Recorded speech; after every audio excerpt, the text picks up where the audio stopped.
আসসালামু আলাইকুম। আবারও আমি একটি নতুন ভিডিও নিয়ে হাজির হয়ে গেলাম। আজকে আমি আপনাদের দেখাবো লাল শাক দিয়ে চিংড়ি মাছের ঘন্ট।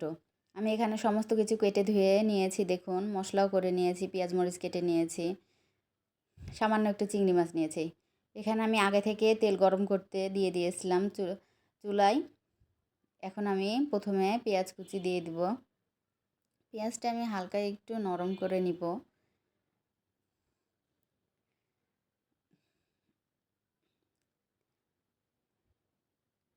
আমার পেঁয়াজটা হালকা আমি নরম করে নেওয়া হয়ে গেলে আমি এখানে আদা রসুন জিরা বাটা সামান্য একটু হলুদের গুঁড়া দিয়েছি, মরিচের গুঁড়া অল্প একটু সামান্য, আর লবণ দিয়ে স্বাদ মতো লবণ দিয়ে আমি মশলাটা ভালোভাবে ভেজে নিব। একটু সামান্য পানি দিব এখানে আমি আমি ভেজে নেব ভালোভাবে। তো মশলাটা আমার ভালোভাবে কষানো হয়ে গেলে আমি এখানে কিছু কাঁচামরিচ দিব। অল্প কিছু কাঁচামরিচ দিয়েছি আমি। কাঁচামরিচটা দেওয়া হয়ে গেলে আমি এখন আবারও ভালোভাবে কষাই নিব। এই তো একটু ঢং করে ভালো করে কষাই নিচ্ছি।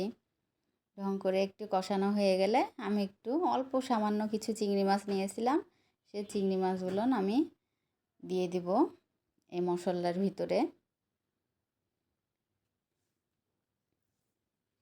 ভালোভাবে আমি কষাই নিব চিংড়ি মাছগুলো। একটু সময় নিয়ে আমি একটু কষাবো, অল্প সামান্য সময় নিয়ে কষাবো। বেশি চিংড়ি মাছ আবার ভাজতে গেলে সিটকা সিটকা হয়ে যায়। দেখুন আমার চিংড়ি মাছগুলো সুন্দরভাবে ভাজা হয়ে গেছে, কষানো হয়ে গেছে। এখন আমি শাকগুলো ঢেলে দিব। এই তো আমার শাকগুলো দেখুন আমি কেটে নিয়েছি এভাবে।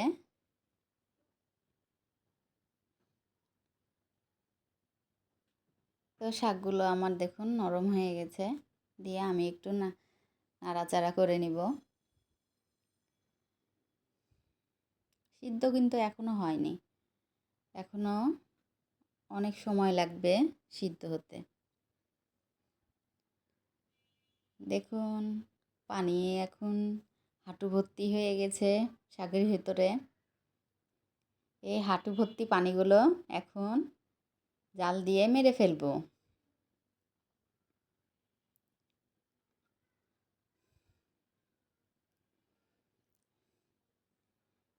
একটু আমি হালকা হালকায় একটু ঝোল ঝোল রাখবো আমি, যেহেতু একটু ঘন্ট আমি করছি এগুলো লাল শাকের।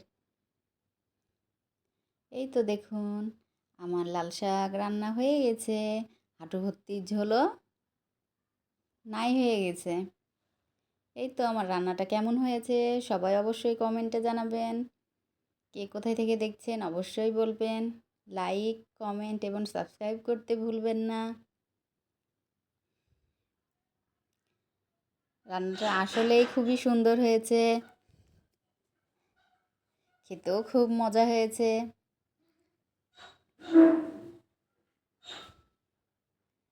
আল্লাহ হাফেজ সবাইকে।